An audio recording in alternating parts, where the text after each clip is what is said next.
영광을 받으시기에 합당하신 아버지 하나님, 오늘도 거룩한 주일을 허락해 주시고 거룩한 예배를 허락해 주셔서 감사합니다. 예수님 이름으로 기도합니다. 아멘. 주보를 참고하시고요. 찬송가 405장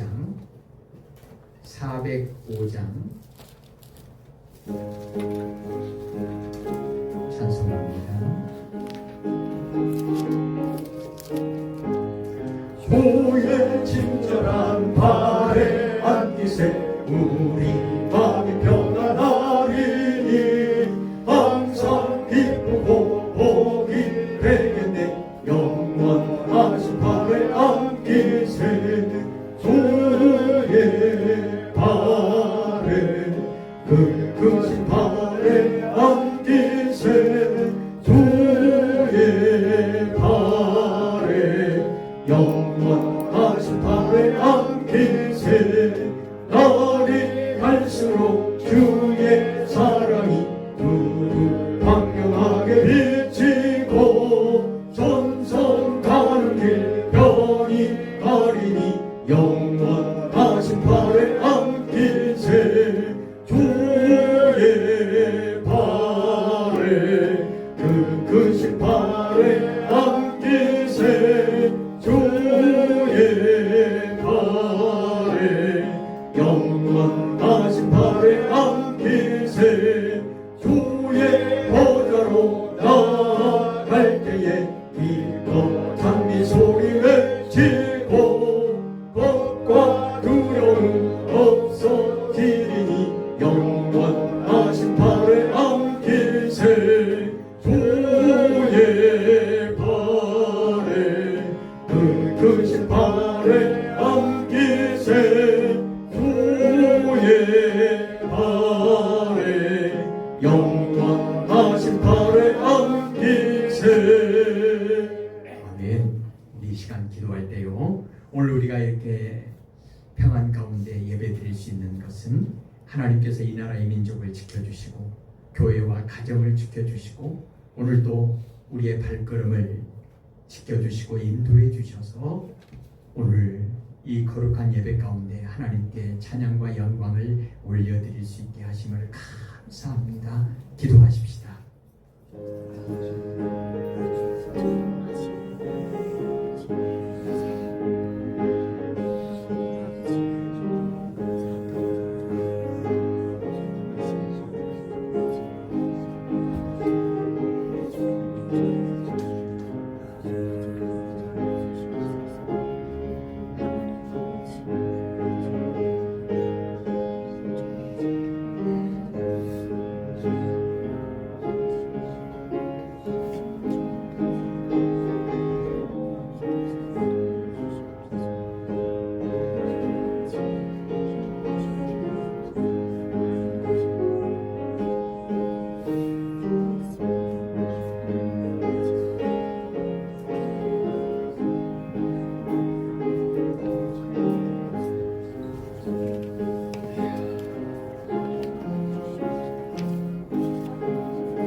하나님 아버지 감사합니다.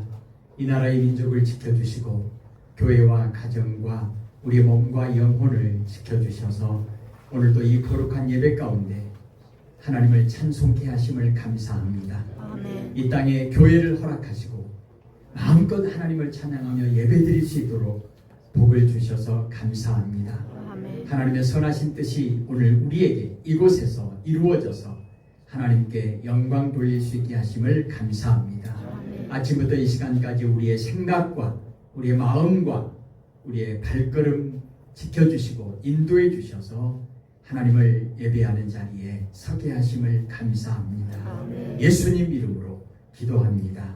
아멘. 405장 2절 3절 하십시다. 405장 2절 3절입니다. 날이 갈수록 주의 사랑이 도로 광명하게 비치고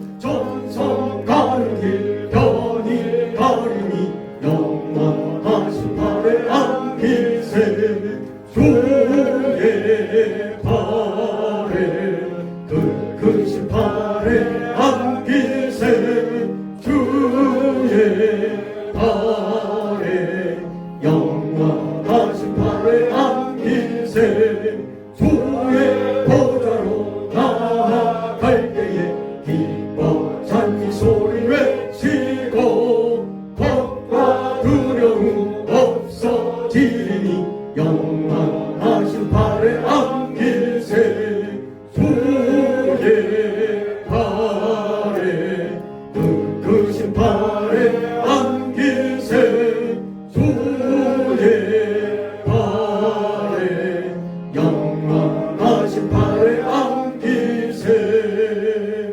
아멘. 384장입니다. 384장. 나의 갈 길 다 가도록 384장 찬송하십시다.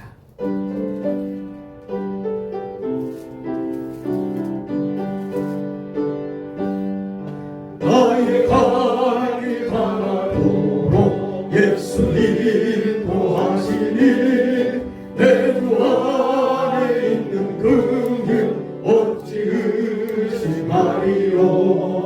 믿음으로 사는 자는 하늘 위로 받겠네. 무슨 일을 만나든지 만사형통하리라. 무슨 일을 만나든지 만사형통하리라.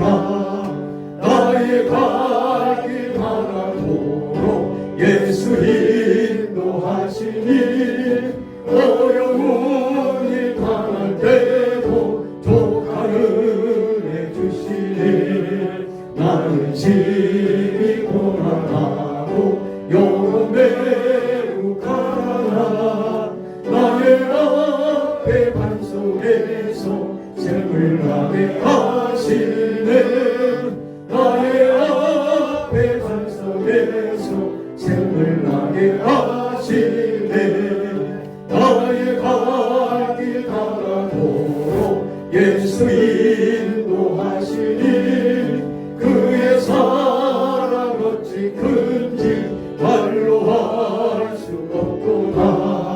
성령 강화 받은 영혼 하늘나라 갈 때에 영영 부를 나의 찬송 예수 인도하셨네. 영영 부를 나의 찬송 예수 인도하셨네.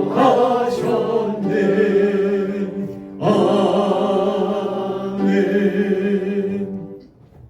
우리 시간 기도할 때요, 이 예배를 통해서 오직 하나님께만 영광 돌리는 거룩한 예배가 되게 하옵소서.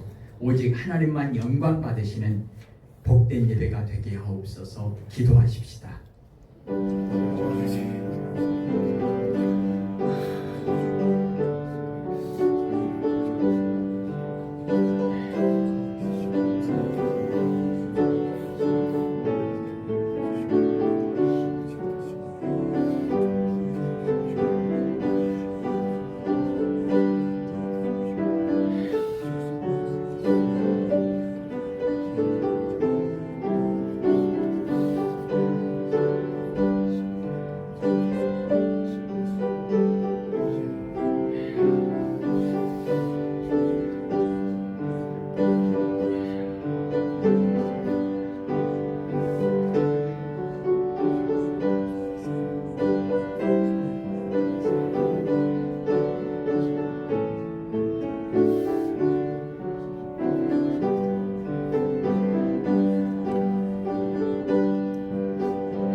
하나님 아버지 감사합니다.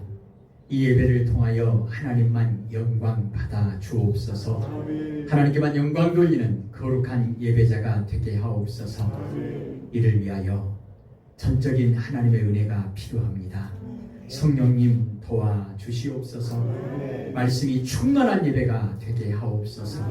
오직 예수님의 이름의 권세가 충만한 예배가 되게 하옵소서. 하나님의 은혜와 사랑이 충만한 예배가 되게 하옵소서. 예수님 이름으로 기도합니다. 아멘. 384장 3절 하십시다. 384장 3절입니다.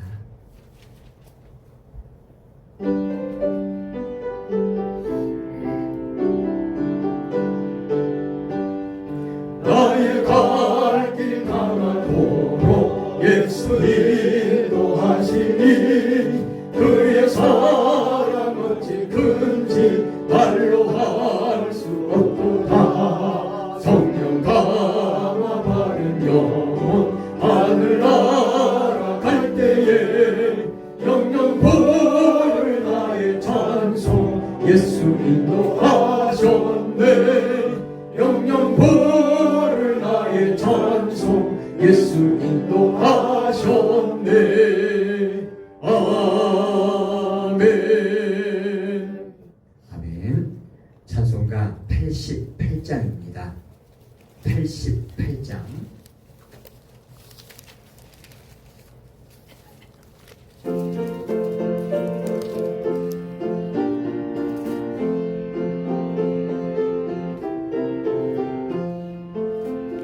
내 진정 사모하는 친구가 되시는 구주 예수님은 아름다워라. 산 밑에 백합하여 빛나는 새벽별 주님 영원할 길 아주 없도다. 내 맘이 아플 적에 흥미가 되시며 나 외로울 때 좋은 친구라. 주는 저 산 밑에 백합 빛나는 새벽별 이 땅 위에 비길 곳이 없도다. 내 맘의 모든 염려 이 세상 보라도 주님 항상 같이 하여 주시고 시험을 당할 때에 악마의 계교를 즉시 물리치사 나를 지키네. 온 세상 날 버려도 주 예수 안 버려 끝까지 나를 돌아보시니. 주는 저 산 밑에 백합 빛나는 새벽별 이 땅 위에 비길 것이 없도다. 내 맘을 다하여서 주님을 따르면 길이 나를 사랑하리니. 물불이 두렵지 않고 장검도 겁없네. 주는 높은 산성 내 방패시라. 내 영혼 먹이시는 그 은혜 누리고 나 친히 주를 뵙기 원하네. 주는 저 산 밑에 백합 빛나는 새벽별 이 땅 위에 비길 것이 없도다.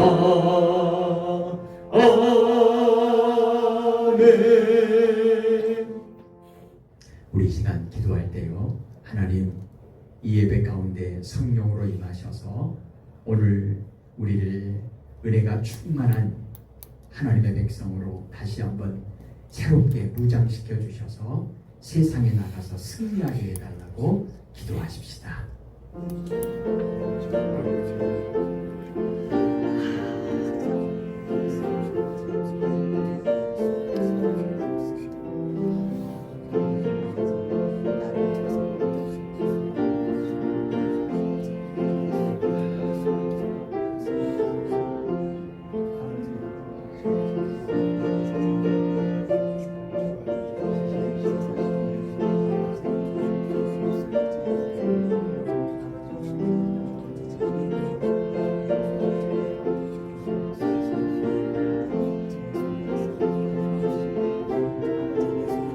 하나님 아버지, 오늘 우리에게 하나님의 은혜가 절대적으로 필요합니다.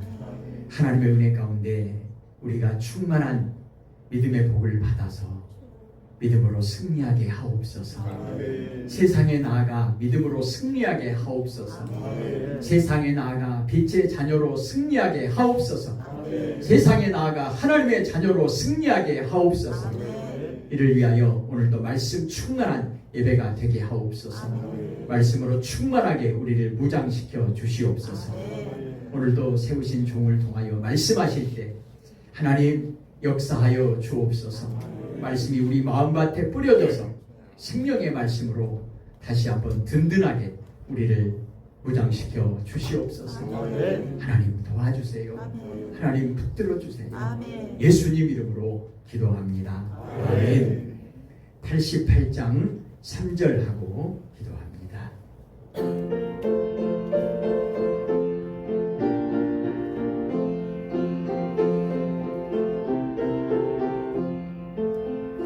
내 마음을 다하여서 주님을 따르면 길이 나를 사랑하리니 물불이 두렵지 않고 창문도 거없네 주는 높은 산성 내 방패시라 내 영혼 먹이시는 그네 누리고 나침이 주를 뵙기 원하네 주는 저 산 밑에 백화 빛나는 새벽별 이 땅 위에 비길 곳이 없도다. 아멘. 기도합니다. 하나님은 영이시니 예배하는 자가 영과 진리로 예배할지어다. 아멘. 사도신경으로 신앙 고백합니다. 나는 전능하신 아버지 하나님 천지의 창조주를 믿습니다. 나는 그의 유일하신 아들 우리 주 예수 그리스도를 믿습니다.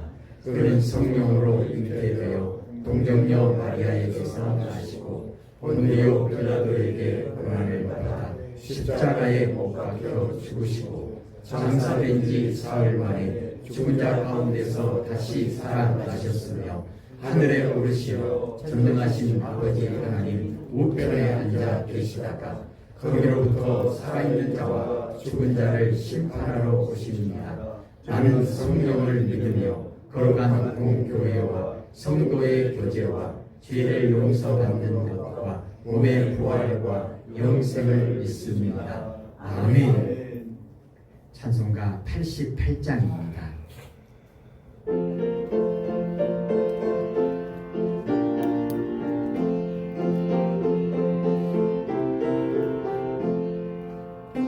내 진정 사모하는 친구가 되시는 보주 예수님은 아름다워라 산 밑에 백합하여 빛나는 새벽별 주님 영원할 길 아주 없도다 내 마음이 아플 적에 금리로 되시며 나 외로울 때 좋은 친구라 주는 저 산 밑에 백합 빛나는 새벽별 이 땅 위에 비길 것이 없도다 내 맘의 모든 염려 이 세상 보라도 주님 항상 같이 하여 주시고 시험을 당할 때에 악마의 개교를 즉시 물리치사 나를 지키네 온 세상 날 버려도 주 예수 안 버려 끝까지 나를 돌아보시니 주는 저 산 밑에 백합 빛나는 새벽별 이 땅 위에 비길 것이 없도다 내 마음을 다하여서 주님을 따르면 길이 나를 사랑하리니 물불이 두렵지 않고 창검도 거없네 주는 높은 산성 내 방패시라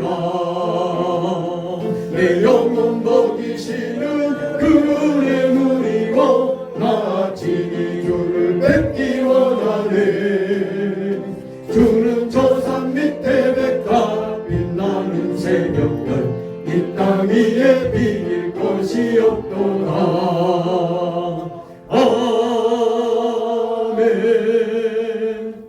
이 시간 우리의 죄와 허물을 예수님의 십자가 앞에 다 내려놓고 하나님의 크신 용서와 구원의 은총을 기도하십시다.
자복하리라 하고 주께 내 죄를 아뢰고 내 죄악을 숨기지 아니하였더니 곧 주께서 내 죄악을 사하셨나이다.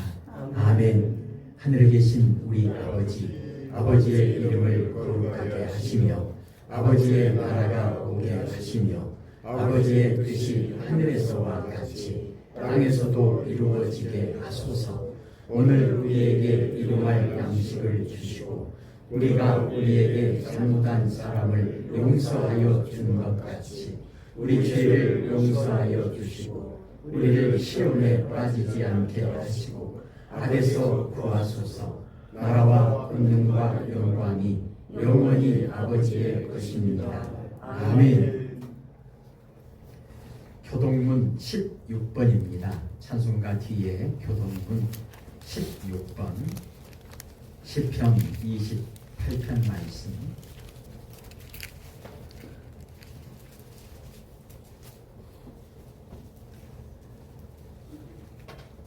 교동문 6번 시편 28편 말씀 교독하겠습니다. 여호와여, 내가 주께 부르짖으오니 나의 반석이여 내게 길을 막지 마소서. 주께서 내게 진정하시면 내가 너의 내려가는 자와 같을까 하나이다. 내가 주의 지성소를 향하여 나의 손을 들고 주께 부르짖을 때에 나의 간구하는 소리를 들으소서. 악인과 악을 행하는 자들과 함께 나를 끌어내지 마옵소서. 그들은 그 이웃에게 악행을 말하나 그들의 마음에는 악독이 있나이다. 그들은 여호와께서 행하신 일과 손으로 지으신 것을 생각하지 아니하므로 여호와께서 그들을 파괴하고 건설하지 아니하시리로다. 여호와를 찬송하며 내 간구하는 소리를 들으시리로다. 여호와는 나의 힘과 나의 방패이시니 내 마음이 그를 위하여 도움을 얻었도다. 여호와는 그들의 힘이시요 그의 기름 부음 받은 자의 구원의 요새이시로다. 아멘. 찬송가 384장 찬송하시고 이돈철 목사님 기도하시겠습니다. 384장입니다.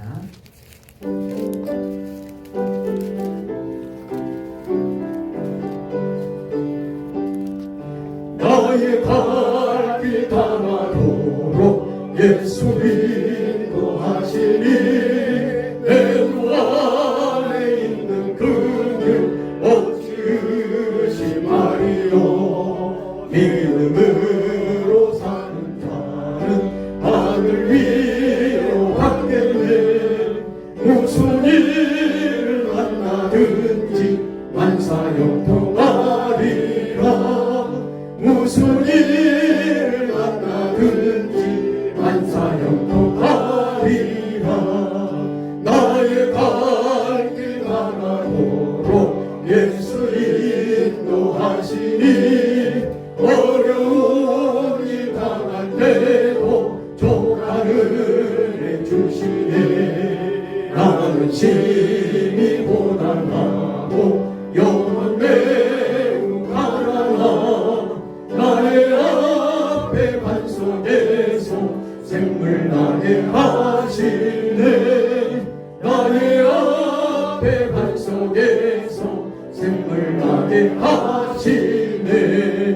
나의 갈 길 다가도록 예수 인도하시니 그의 사랑 어찌 큰지 말로 할 수 없도다. 성령 감화받은 영혼 하늘나라 갈 때에 영영보를 나의 찬송 예수 인도하셨네. 영영보를 나의 찬송 예수 인도하셨네.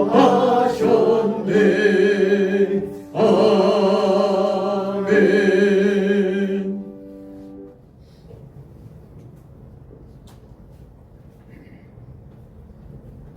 우리들에게 영원한 생명을 주시사 하나님 아버지 자식들로 살게 하시며 복된 양림 제자교회 가족으로 살게 하시니 무한 감사드립니다. 아멘. 신실하신 우리 두 분 목사님들을 통해 생명의 말씀을 공급받게 하시고 오직 하는 나라와 오직 아버지 뜻만을 이루시는 우리 구주 예수 그리스도를 닮아 살아가는 우리 모두가 되게 하옵소서. 아멘. 우리를 위해 독생자까지 아끼지 아니하시는 하나님 아버지를 말하면서도 가슴이 뜨겁지도 않고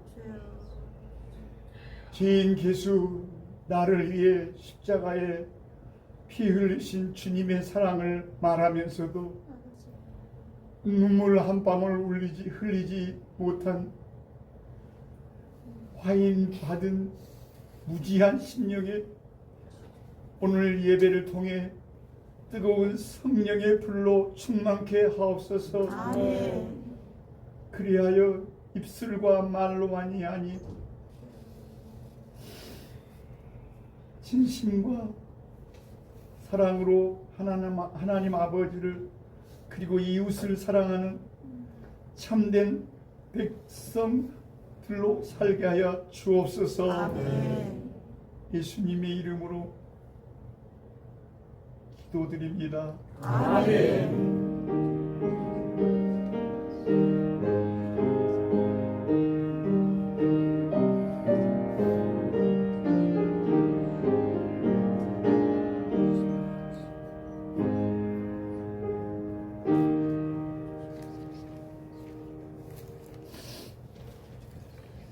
오늘 하나님의 말씀은 구약성경 역대상 4장입니다. 역대상 4장 613페이지, 614페이지 그 부분에 역대상 4장 1절에서 10절까지 말씀,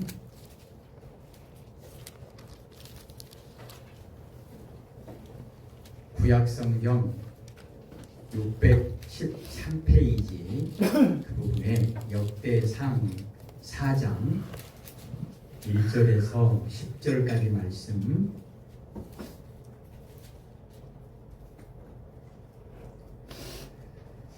한 절씩 교독하겠습니다. 우리 성도님들이 1절을 읽겠습니다. 시작.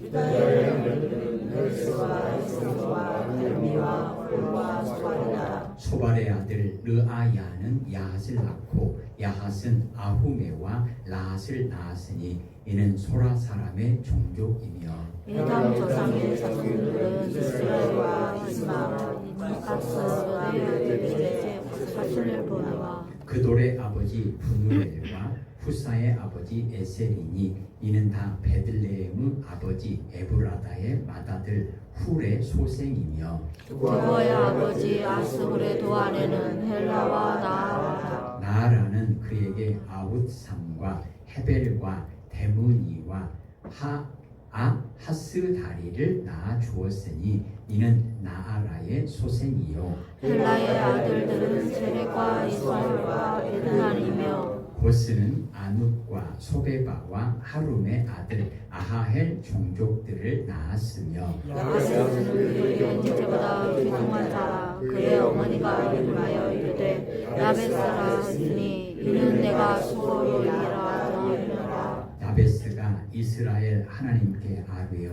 이르되 주께서 내게 복을 주시려거든 나의 지역을 넓히시고 주의 손으로 나를 도우사 나로 환난을 벗어나 내게 근심이 없게 하옵소서 하였더니 하나님이 그가 구하는 것을 허락하셨더라. 아멘. 제목을 한번 읽어볼까요? 야베스의 기도. 아멘.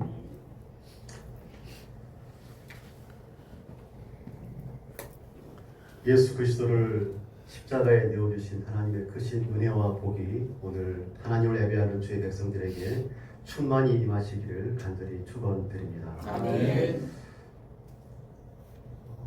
이스라엘의 족보는 구원의 역사를 이루어 가시는 하나님의 일하심의 기록입니다. 역대상 1장 1절에 보면 아담, 셋, 에노스로 시작해서 오늘 본문 유다의 계보에 이르기까지 하나님은 하나님의 사람들을 통하여서 각 시대, 각 세대를 통하여 구원의 역사를 쓰고 계십니다. 아담이 범죄했을 때 피조물인 아담이 하나님처럼 높아지려고 했던 그 아담과 하와를 하나님께서 폐하셨다면, 그래서 셋으로 이어지는 족보를 하나님께서 쓰지 않았다고 한다면 어떻게 됐을까요? 세상이 온통 죄로 뒤덮였을 때 의인 노아를 택하셔서 방주를 만들게 하셨고, 하나님은 인류의 역사를 다시 쓰셨습니다. 만약에 하나님께서 범죄한 이 세상, 사람 지으신 것을 한탄하신 하나님께서 연대 책임을 물어서 노아까지 전 인류를 수장시켰다고 한다면 믿음의 계보는 쓰여지지 못했을 거라고 생각이 되어집니다. 아브라함을 택하여 이 세상의 복의 근원으로 삼지 않으셨다고 한다면 믿음의 계보가 존재할 수 없었을 것입니다. 우리가 지루하게 읽어 내려가는, 심지어 우리가 들어보지도 못했던 태반의 사람들의 이름, 그 이름이 나열되어지는 역대기의 족보는 어쩌면 하나님의 한숨과 눈물로 쓰여진 책일 수도 있겠습니다. 유다는 야곱의 넷째 아들이죠. 야곱은 유다를 이렇게 축복합니다. 규가 유다를 떠나지 아니하며. 규는 지팡이를 의미합니다. 또는 통치자의 홀인데 통치를 상징하는 말이 규입니다. 결국 유다를 통하여서 다윗 왕이 그리고 예수 그리스도의 계보가 이어지는 것을 우리가 잘 알고 있습니다. 하나님은 왜 장자 루벤이 아닌 유다를 택하시고 또 영성이 깊었던 요셉을 예수님의 계보의 중심에 두지 아니하시고 유다를 그 중심에 두셨을까요? 유다는 처음부터 믿음의 사람이 아니었습니다. 좋은 인물이 아니었다는 말입니다. 동생 요셉을 팔자는 제안을 했던 인물이 바로 유다였고, 그리고 가나안 문화 속으로 들어갔던 인물이었고, 특별히 창세기 38장에 보면 며느리 다말과의 부끄러운 역사를 성경은 똑똑히 기록하고 있습니다.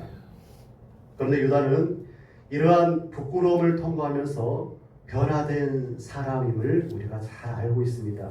과거에는 형제였던 요셉을 팔았던 사람이라고 한다면 나중에는 동생 베냐민 대신에 자신이 잡혀 있겠다라고 말을 합니다.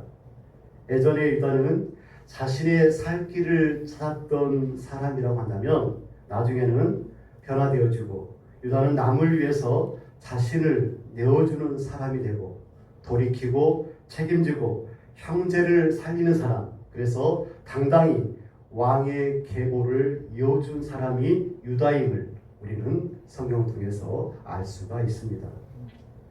오늘 그런데 성경을 보면, 오늘 본문의 말씀을 보면 우리가 잘 알지 못하는 이름들이 족보에 많이 등장합니다. 성경은 그 이름들을 놓고 있죠. 아후메, 라운, 이 두 이름들은 성경 전체에서 오직 여기에만 등장하는 인물입니다. 하지만 성경은 당당히 그들의 이름을 기록하고 있습니다. 성경의 족보가 인류 구원을 향한 하나님의 역사이고, 그리고 하나님을 향한 믿음을 드러냈던 이들의 그 기록이라고 한다면 이들은 그 믿음을 드러내므로 족보에 기록되었음을 우리가 알 수가 있죠. 하나님은 유명한 사람들만 족보에 넣지 않았습니다. 성경 족보의 특징은 왕이나 영웅들만 기록하는 것이 아니라 우리가 잘 알지 못하는 사람 또는 이름이 없이 등장하는 무명의 그리스도인들까지 기록하고 있습니다. 엘리야를 공개했던 이가 누구죠? 사르밧의 어느 과부이죠.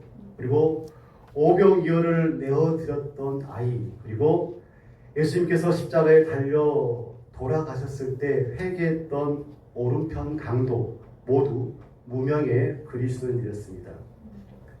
세상의 역사책은 업적 중심이지만 성경의 족보는 하나님의 언약 안에 있는가, 믿음 안에 있는가를 더 중요하게 보기 때문에 그렇습니다. 결국 중요한 것은 우리의 삶과 믿음이 하나님 앞에 믿음으로 살아가고 있는가. 그래서 하나님의 생명책에 기록되어지는 믿음으로 살고 있느냐가 중요한 것이겠죠. 오늘 말씀은 야베스를 존귀한 자라라고 칭하고 있습니다. 야베스는 그의 형제보다 귀중한 자라. 왜 야베스가 존귀하고 귀중한 자리로 자리매김하고 있을까요? 10절 말씀에 보면 야베스가 이스라엘 하나님께 아뢰어 이르되라고 말씀하고 있습니다. 야베스가 이스라엘 하나님께 아뢰어 이르렀다. 기도하는 자였기 때문이라고 볼 수가 있죠. 야베스가 귀중했던 이유는 존귀한 자였던 이유는 그가 기도하는 자였다고 볼 수가 있습니다. 오늘 본문에 야베스의 기도가 왜 중요합니까, 여러분? 유다 족보의 흐름을 멈추면서까지 꼭 언급되어져야 할 사안이 있기 때문에 그렇습니다. 성경은 왜 족보의 흐름 안으로, 족보 안으로 야베스를 끼워 넣지 않고 그의 삶을 구체적으로 언급하고 있을까? 족보는 보통 누가 누구를 낳았다고 그렇게 기억을 하죠. 누가 누구를 낳았다. 오늘 성경 말씀은 하나님이 그 흐름을 멈추시고 그 사람이 어떻게 하나님을 찾았는지 기록하셨습니다. 야베스는 뛰어난 왕도 아니고 위대한 전쟁 영웅도 아닙니다. 그러나 그는 하나님께 기도하는 사람이었습니다. 그래서 성경은 그의 혈통보다 그의 기도를 성경에 남겨놓았습니다. 특별히 역대기가 포로 생활을 마치고 돌아온 이스라엘 백성들에게 무엇이 하나님의 백성을 하나님 백성 되게 하는가를 가르쳐주는 책이라고 한다면 단순히 혈통이나 이름이 아니라 하나님을 향한 믿음의 삶에 무게를 두는 그런 책임을 우리가 기억해야 되겠습니다. 그래서 성경은 족보의 흐름을 잠시 멈추고 야베스의 기도를 기록하고 있는 것이죠. 마치 하나님께서 너희들 이 사람을 좀 보아라 라고 말씀하시는 것 같습니다. 야베스의 이름의 뜻은 고통이라는 뜻입니다. 야베스, 고통이라는 뜻입니다. 야베스의 어머니는 그의 아들을 낳고 그의 아이 이름을 야베스라 이름 짓죠. 그 이유는 내가 수고로이 이 아이를 낳았기 때문이라고 성경은 말하죠. 세상의 모든 어머니들이 해산의 고통을 감수하면서 아이를 낳습니다. 힘들지만 당연한 것이 해산의 수고이지만 아들에게 그 어머니는 야베스라는 이름을 지어줍니다. 오늘 성경에 보면 야베스의 아버지가 언급되지 않고 있죠. 중요한 인물이 아니기 때문인지 아니면 아버지의 역할을 하지 못하고 일찍 죽었는지 알 수가 없지만 야베스의 아버지는 야베스의 고통을 덜어주지 못한 존재임은 분명한 것 같습니다. 야베스의 어머니는 세상에 나온 아이에게 말하죠. 고통이다. 야베스다.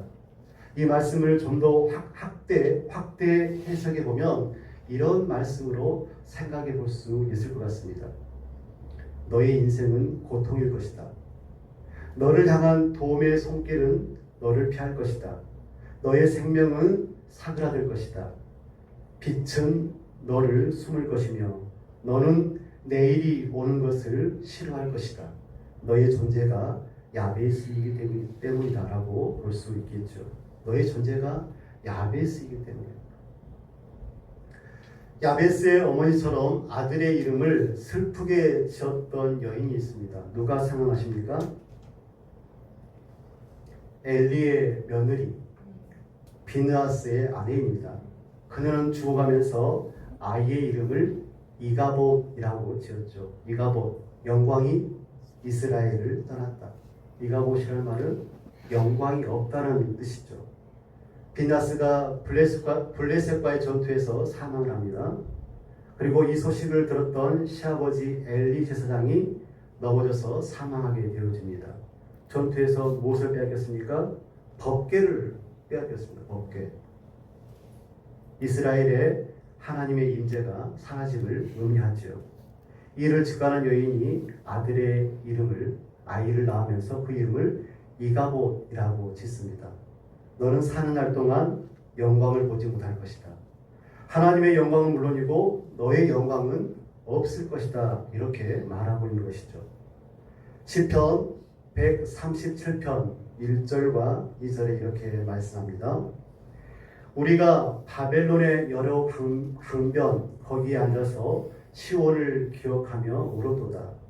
그 중에 버드나무에 우리가 우리의 수금을 걸었나니라고 말씀하죠. 바벨론 강가에서의 울음은 단순한 슬픔을 의미하는 것이 아닙니다. 잃어버린 예배, 무너진 성전, 죄로 인해 떠나온 땅, 아버지 하나님을 향한 그리움의 울음이 바로 이것이죠. 이것이 바로 이스라엘의 울음입니다.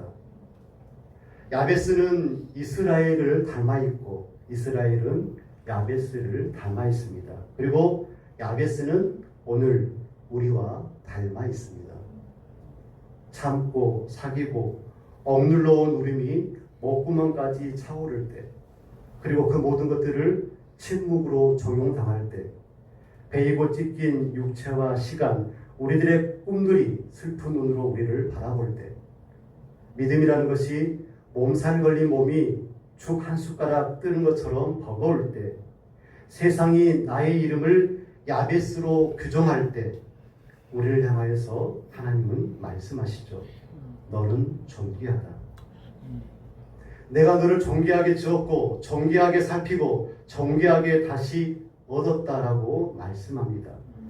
오늘 성경 본문을 통하여서 우리가 얻을 수 있는 메시지는 아주 간단합니다. 너는 고통하는 자가 되지 말고 존귀한 자가 되라는 것입니다. 존귀한 자는 기도하는 자입니다.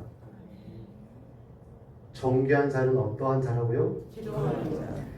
존귀한 자는 기도하는 자입니다. 성경이 말하는 존귀한 자는 여러 예를 들 수가 있습니다. 성경이 말하는 존귀한 자는 하나님을 경외하는 자, 그런 사람이 존귀한 자입니다. 말씀에 순종하는 자, 겸손한 자, 믿음을 지킨 자, 섬기는 자, 하나님을 의지한 자를 성경은 존귀한 자로 정의하고 있습니다. 아멘. 오늘 성경 말씀은 야베스를 귀중한 자, 존귀한 자라 말씀하죠. 그리고 그 말씀에 대해서 그가 하나님께 아뢰어 이르렀다라고 간단 명료하게 증언하고 있습니다. 여러분 9절과 10절 말씀을 다 같이 한번 읽겠습니다. 시작. 야베스는 그의 형제보다 귀중한 자라. 그의 어머니가 이름하여 이르되 야베스가 되었으니 이는 내가 수고로이 낳았다 함이었더라. 야베스가 이스라엘 하나님께 아뢰어 이르되 주께서 내게 복을 주시려거든 나의 지역을 넓히시고 주의 손으로 나를 도우사 나로 환난을 벗어나 내게 근심이 없게 하옵소서 하였더니 하나님이 그가 원하신 것을 허락하셨다. 아멘. 우리는 야베스라는 인물을 이렇게 정의할 수 있겠습니다. 존귀했기 때문에 기도한 사람, 동시에 기도를 통해 그 존귀함을 드러낸 사람, 이 사람이 바로 야베스입니다. 세상에 존귀 여김을 받는 사람이 얼마나 많습니까? 지혜와 지식이 풍성한 사람, 그리고 또 공공의 선을 이루는 사람, 나라가 위기에 처했을 때 나라를 구한 영웅들을 우리는 귀하게 여깁니다. 얼마나 귀한지 모릅니다. 그러나 성경은 조금 다른 시선으로 말씀하고 있죠. 하나님 앞에 무릎을 꿇을 줄 아는 사람, 하나님께 나아가는 사람, 이런 사람이 참으로 존귀한 사람이다라고 성경은 우리에게 증언하고 있습니다. 여러분 성경 속의 인물들을 한번 살펴보십시오. 한나는 눈물로 하나님께 기도했던 여인입니다. 사람들 앞에서 연약하고 무능해 보였지만 하나님 앞에서 간절하게 엎드려 기도했던 인물이 바로 한나입니다. 그리고 하나님은 그런 한나를 귀하게 사용하셔서 사무엘을 낳게 하셨고 사무엘을 통하여서 이스라엘을 다시 일으켜 세우셨습니다. 성경은 이 한나에 대해서 이렇게 말씀합니다. 사무엘상 1장 19절 말씀입니다. 여호와께서 그를 생각하신지라. 하나님께서 기억하시는 사람 얼마나 존귀한 사람입니까? 다니엘은 바벨론의 권력 앞에서도 하루 3번 무릎 꿇고 기도했던 인물입니다. 사자굴에 들어갈 위험 속에서도 기도를 멈추지 않았던 다니엘이었습니다. 하나님께서는 그런 다니엘을 이렇게 말씀합니다. 다니엘 9장 21절에서 23절에 있는 말씀입니다.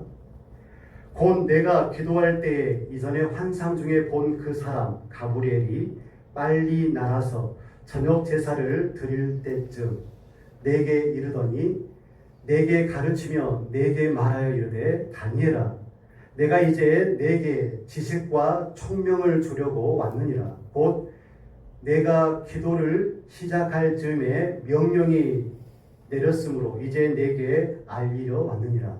너는 크게 은총을 입은 자라. 그런즉 너는 이 일을 생각하고 그 환상을 깨달으라. 아멘. 네가 기도를 시작할 즈음에 명령이 내려서 이제 내가 알리러 왔다. 너는 크게 은총을 입은 자다.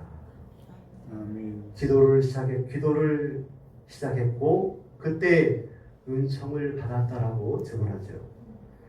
다니엘서 10장 12절에 이렇게 말씀합니다. 그가 내게 이르되 다니엘아 두려워하지 말라.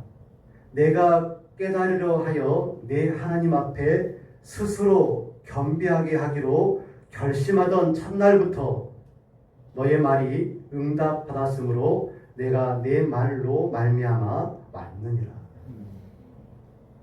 어마어마한 말씀이죠. 겸비라는 말 어떤 말입니까? 겸손히 자신을 낮춤이라는 말이 겸비죠.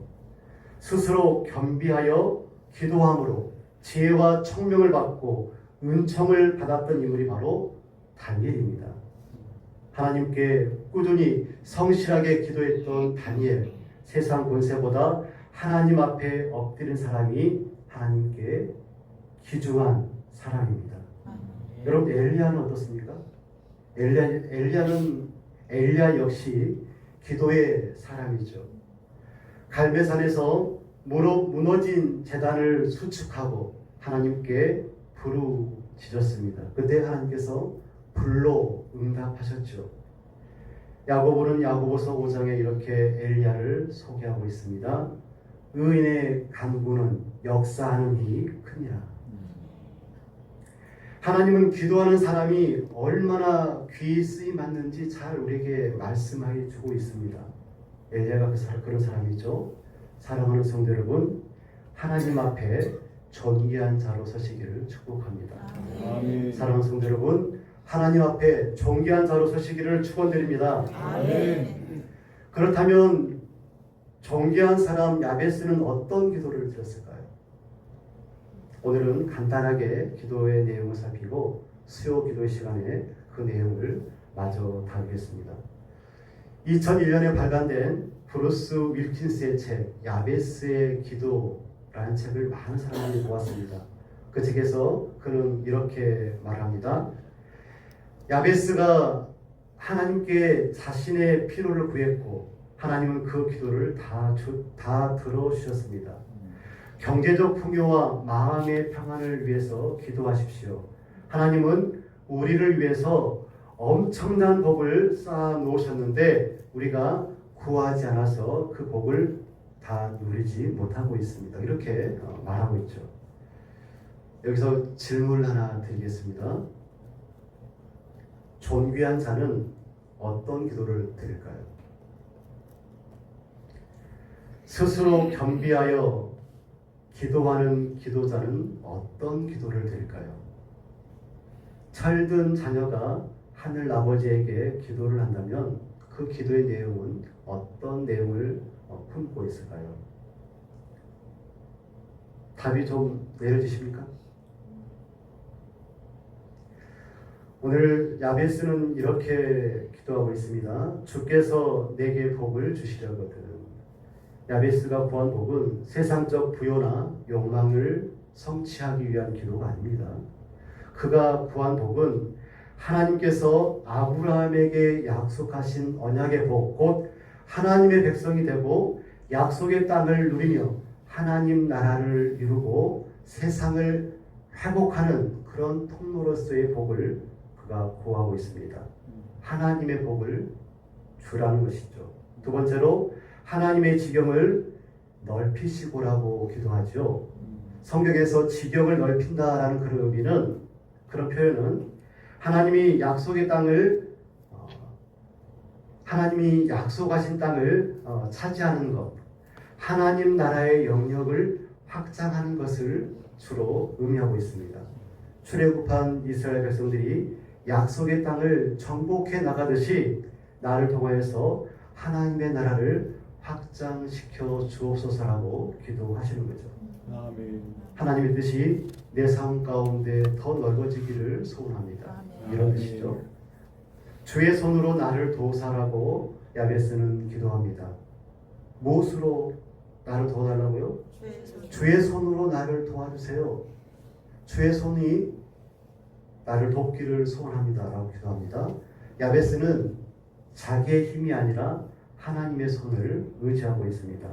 하나님의 도우심, 하나님의 인도하심, 하나님의 보호하심을 야베스가 기도하고 있는 것이죠. 환난을 벗어나 근심이 없게 하옵소서라고 기도합니다. 이 역시 단순한 고난의 회피를 기도하고 있는 것이 아닙니다. 여러분, 성경은 환난의 원인을 어디에 있다고 말하고 있습니까? 죄와 불순종으로 설명하고 있습니다. 따라서 야베스의 기도는 죄에서 벗어나게 하시고 악을 멀리하게 하시고 하나님 안에서 참된 평안을 누리게 하옵소서라고 기도하고 있는 것이죠. 아멘. 하나님은 야베스의 기도에 응답하셨습니다. 야베스는 응답받는 기도를 하고 있다는 것이죠. 한나처럼, 다니엘처럼, 엘리야처럼 하나님 앞에 존귀한 자로 스스로 겸비하여 기도하는 자의 기도를 하나님이 받으심을 우리가 믿기를 소원합니다. 아멘. 예수님은 하나님께 이렇게 기도하셨습니다. 아버지여, 내 말을 들으신 것을 감사하나이다. 하나님은 왜 예수님의 기도를 들으시고 응답하셨을까요? 예수님이 구원 사역의 주체로 기도하셨기 때문에 예수님의 기도를 들으시고 응답하신 것입니다. 하나님은 각 시대, 각 세대의 믿음의 사람을 통해서 인류 구원의 역사를 쓰고 계십니다. 그 역사를 지금도 쓰고 계시죠. 때론 연약하고 못나 보이고 싸매시고 돌이키게 하시면서 변화시키시기까지, 또 우리가 잘 알지 못하는 인물들일지라도 그들의 믿음을 통하여서 그렇게 일하고 계십니다. 아멘. 야베스는 고통이라는 이름을 가졌지만 존귀한 자의 삶을 살았습니다. 그는 하나님을 찾았고 하나님께 기도했습니다. 성경은 우리에게 기도하는 자가 얼마나 존귀한 자인지를 증언했습니다. 한나, 다니엘, 엘리야, 그 밖에 많은 믿음의 선진들이 기도함으로 하나님 앞에 존귀한 자로 여김을 받았고 귀히 쓰임을 받았습니다. 존귀한 사람은 기도합니다. 기도하는 자는 존귀합니다. 기도의 내용도 중요하지만 본질은 기도자에게 있습니다. 기도하는 자. 오늘 거기에 본질이 있다는 것이죠. 무엇보다도 하나님 앞에 존귀한 자로, 성도로, 예수님의 제자로 서는 것이 중요합니다. 하나님은 존귀한 자의 기도에 응답하신다라고 오늘 우리에게 말씀하셨습니다. 바라옵기는 존귀한 자로 주께 응답받는 기도의 사람들이 다 되시기를 간절히 축복드립니다. 아멘. 인류 구원의 역사를 쓰시는 하나님, 그 크신 하나님의 사랑과 은혜에 감사를 드립니다. 아멘. 하나님은 다윗처럼, 엘리야처럼 큰 사람도 쓰지만 성경의 한 단어로 기억되는 사람, 또 심지어 무명의 그리스도까지도 하나님 그들 당당히 쓰셔서 믿음의 역사를 이루고 오신 하나님인 줄 우리가 믿습니다. 아멘. 하나님, 특별히 우리가 야베스를 기억하고 야베스의 기도를 이 시간 함께 묵상하고 생각해 보았습니다. 고통이었던 야베스가 존귀한 자로 서게 하시고 또 하나님께 기도함으로 하나님의 복을 구하고 하나님의 나라를 이루며 확장하며 세상에 복이 되는 그 귀한 삶을, 그 귀한 복을 받아 누렸던 것처럼 하나님, 우리가 존귀한 자로 서게 하시고 성도로 서게 하시고 예수 그리스도의 제자로서 당당히 서게 하셔서 하나님께 올려드리는 그 모든 기도들이 하나님의 마음에 합하게 하시고 또 모두 응답받는 모든 성도, 모든 기도자가 되시도록 하나님 도와주시옵소서. 예수님의 이름으로 기도드리옵나이다. 아멘.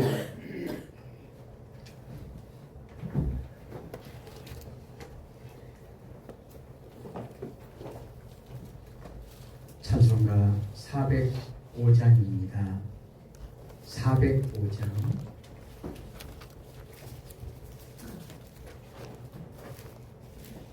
가사를 생각하면서 405장 찬송하시고 축도하시겠습니다.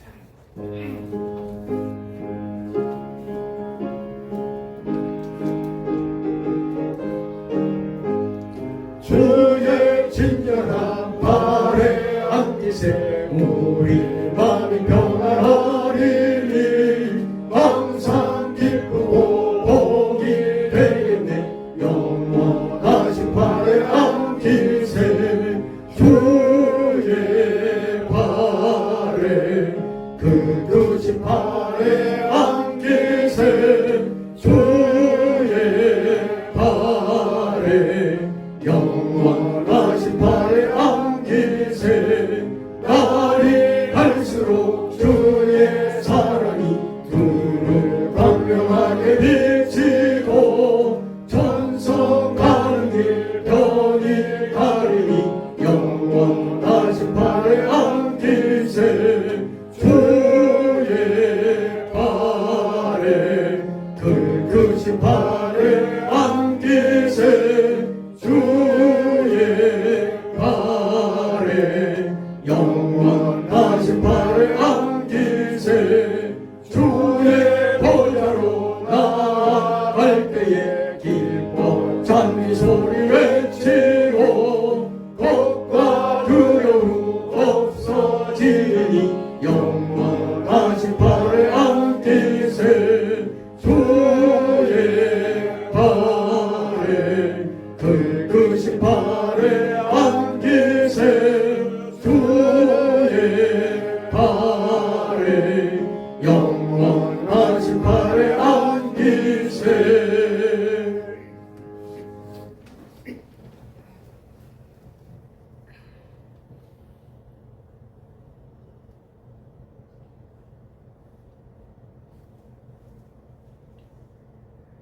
지금은 우리 구주 예수 그리스도의 크신 은혜와 하나님 아버지의 만극하신 사랑하심과 성령님의 감화 감동 역사 교통하심이 하나님의 위대한 역사를 잠시 멈추고 너희들 야베스를 보아라 말씀하신 하나님의 음성을 듣고 고통 중에 있지만 존귀한 자로 서서 하나님께서 쓰시고자 하는 그 귀한 일들을 하나님과 함께 동역하기를 소원하는, 그래서 마침내 아브라함처럼 이 땅의 복을 전하고 이 땅의 구원의 메시지를 전하여서 예수 그리스도의 남은 사역을 잘 감당하기로 소원하고 다짐하는 주의 사랑하시는 백성들을 위해 지금부터 영원까지 함께하옵시기를 간절히 축원드리옵나이다. 아멘.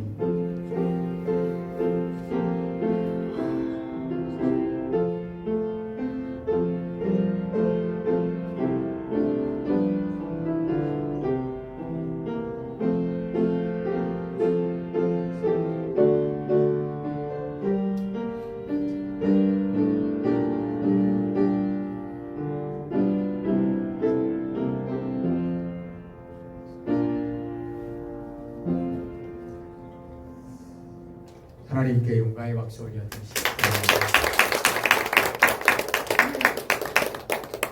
에어컨 끄셔도 되겠습니다. 예, 교회 소식을 보시면 되겠습니다. 평상시에 보았던 내용들, 특별히 선거를 앞두고 우리가 하나님께 더 기도하는 그런 시간 되었으면 좋겠습니다. 선거날 특별히 시간 되시는 분들은 교회 청소를 좀 하려고 합니다. 정리할 것들을 좀 정리하고 그렇게 하려고 합니다. 청소하고 또 식사하고 시간이 허락되면 또 소풍도 가고 그랬으면 좋겠다 싶습니다. 6월 3일 날 특별한 계획 없으신 분들은 나오셔서 오전 한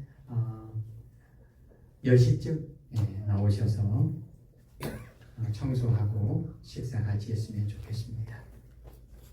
그리고 한 가지 너무 감사한 것은요, 우리 교회가 올해 20주년이잖아요. 그래서 20주년에 특별한 행사를 하지는 않지만 회계를 정리하면서 집사님도 목사님과 함께 하나님, 우리 교회 올해도 교회를 하나 세울 수 있는, 외국에 교회를 하나 개척하고 교회를 건축할 수 있는 은혜를 주시면 순종하겠습니다. 그렇게 기도를 했는데 기도를 시작하고 나서 5일 후에 라오스에 계시는 선교사님에게 연락이 왔습니다. 라오스에서 선교하는 분인데 뇌에 그 혈관이 이렇게 풍선처럼 부풀러 가지고 그것이 꽈리라고 하더라고요. 갑자기 급하게 한국에 와서 시술을 하러 왔다고 그러면서 중간 과정은 시간이 가니까 생략하겠고요. 잠깐 광주에 와서, 그분이 광주에 와서 잠깐 만났습니다. 그런데 광주에 와서 잠깐 만나는 중에 어떤 얘기를 들었냐면 라오스에 8,600개 정도 그런 마을들이 있다고 합니다. 그런데 1,600개 정도의 마을에는 교회가 직간접적으로 들어가 있고 7,000개 마을에 아직 교회가 들어가지 않았대요. 그래서 선교사님들이나 또 외국에서 오시는 전도자들이 7,000개 마을을 복음화 시켜달라고 기도하고 있는데, 그 중에 이 선교사님이 자주 가서 전도하는 그 마을에 촌장이라고 하는 추장이 부인이 열심히 예배를 드리고 복음을 받아들이고 기도하는 분이었는데, 하나님께서 은혜를 베풀어 주셔서 남편 추장도 교회를 다니고, 그리고 그 집에서 예배를 드리는 사람들이 40명이 돼버렸다는 거예요. 교회가 돼버린 거죠. 그래서 하나님께서 그 교회를 그 마을에 교회를 세우라고 하는 하나님의 뜻인가 보다 그렇게 계획하고 이제 교회를 세우려고 합니다. 예배는 어떻게 드리냐? 11시 예배 그 옆에 있는 마을에서 예배를 드리고 목사님이 오후에 가서 그렇게 그 동네에서 예배를 드리는 거예요. 그런데 우리 교회에서 그 마을에 교회를 세우는 것이 하나님의 뜻이다라고 하는, 기도 응답이라고 하는 그런 감동을 받았습니다. 기도 응답에 대한 사인은 어떻게 받았냐면, 기도한 지 5일 만에 갑자기 나와서 선교사님이 오셔서 문자를 받고 또 만나게 되어서 그 소식을 듣고, 그리고 그곳에 우리가 올해도 교회를 세우면 좋겠다 이런 감동을 받았습니다. 그러면 하나님의 계획이 맞습니까? 우리가 감동받아도 하나님의 계획이 아닐 수 있잖아요. 그런데 그 다음 날 이 소식을 전혀 모르는 사람이 잠깐 이야기하던 중에 자기가 그동안 11조를 하려고 돈을 가지고 있었는데 이 11조를 어디다 할까? 다니고 있는 교회단을 할 수 있는 상황이 아니어서 그랬는데 잠깐 이야기를 하는 중에 그 일에 11조를 하겠습니다. 액수는 말씀드리지 않겠습니다. 그리고 이제 저는 계속 기도하는 거예요. 하나님, 얼마를 우리가 헌금해서 교회를 지어야 합니까? 그런데 이틀 후에 우리 교회 안 다니는 어떤 권사님이 문자가 왔어요. 목사님, 그분은 제가 한두 번 만난 적이 있습니다. 목사님, 제가 그동안 직장 생활을 했는데 퇴직을 했대요. 그런데 감사헌금을 좀 하고 싶습니다. 감동이 됐대요. 그리고 돈을 보냈어요. 그래서 액수는 다음에 말씀을 드리도록 하겠습니다. 하나님, 그러면 우리 교회가 그 교회를 짓는데 이 정도의 그 금액을 준비하겠습니다. 그리고 오늘 아침에 어젯밤부터 하나님, 오늘 이 광고를 해야 됩니까? 말아야 됩니까? 또 기도할 거 아니에요, 제가. 그런데 오늘 아침에 우리 교회 안 다니시는 분인데요, 어떤 할아버지 할머니가 지나가면서 잠깐 들리셨어요. 그래가지고 헌금을 주고 갔어요. 할아버지 할머니가 노령연금을 나온 그 돈에서 11조를 띄었다고 헌금을 주고 가면서, 그래서 이게 뭐요? 그랬더니 어젯밤에 너무 강하게 감동을 주셨다니, 하나님이. 그거 안림 제자교회 언니 갖다 줘라. 감동을 주셨다는 거예요. 이 외에도 참 많이 있습니다. 왜 그분들이 어젯밤에 감동을 받아가지고 부담없이 뜬금없이 그래가지고 그걸 갖고 오신 거예요. 봉투 갖다 주려고 온 거예요. 그래서 제 마음에 오늘 광고하라고 하나님이 응답해 주시는가 보다, 그렇게 결정하고 광고를 드립니다. 특별히 하나님께서 우리 교회에 너무나 큰 은혜를 베풀어 주셔서 올해도 라오스의 그 교회에 교회를 건축하고 개척하는 일에 쓰임받게 하시는 것을 믿고 하나님께 영광을 돌립니다. 그런데 더 감동된 것은요, 그 교회가 이제 40명이 모여가지고 교회를 짓겠다고 이렇게 다 결정했는데 서울에 있는 어떤 교회가 1월 달에 그 선교사님한테 연락을 했대요. 우리가 교회를 짓겠습니다. 그래가지고 너무 감사해서 땅도 준비하고 이제 촌장이 땅을 기부를 했어요. 다 지으려고 했는데 갑자기 서울에 있는 그 교회가 연락이 왔대요. 못 오겠어 그랬더래요. 못 오겠어, 우리 못 오겠어요 그러더래요. 한다고 해놓고 못 온다고. 그런데 선교사님하고 이야기를 하는 중에 그 얘기를 하시더라고요. 하나님께서 서울에 있는 그 교회에서 연락이 와가지고, 야, 이곳에 교회를 짓는 것이 하나님의 뜻이구나. 그러고 땅도 준비하고 다 준비를 했는데 못하겠다고 연락이 와서, 하나님 계획이 무엇입니까? 이곳에 교회를 짓는 것이 하나님의 뜻이 아닙니까? 그리고 좀 낙심이 돼가지고 몇 달 동안 콧쑥 빠져갖고 있었는데 저희를 만나서 그런 얘기를 하는 중에 제가 받은 감동은, 하나님, 우리 교회에 이 기회를 주시려고, 교회를 개척하고 교회를 건축할 수 있는 기회를 주시려고 그 서울에 있는 교회 그 막으시고 그 기회를 우리에게 주십니까? 이런 감동을 받았고, 그리고 기도하고 있습니다. 구체적인 내용은 또 다음 주에 보고를 드리도록 하겠습니다. 점심을 위해서 반찬을 준비하신 분들도 계시고, 그리고 우리 이돈철 청년이, 우리 목사님이 사모님하고 같이 또 아침부터 열심히 또 준비하고 계시고, 그런 것들을 보면서 이 모든 것도 하나님의 은혜구나, 그런 생각을 합니다. 우리 하나님께 영광의 박수 마치겠습니다. 감사합니다.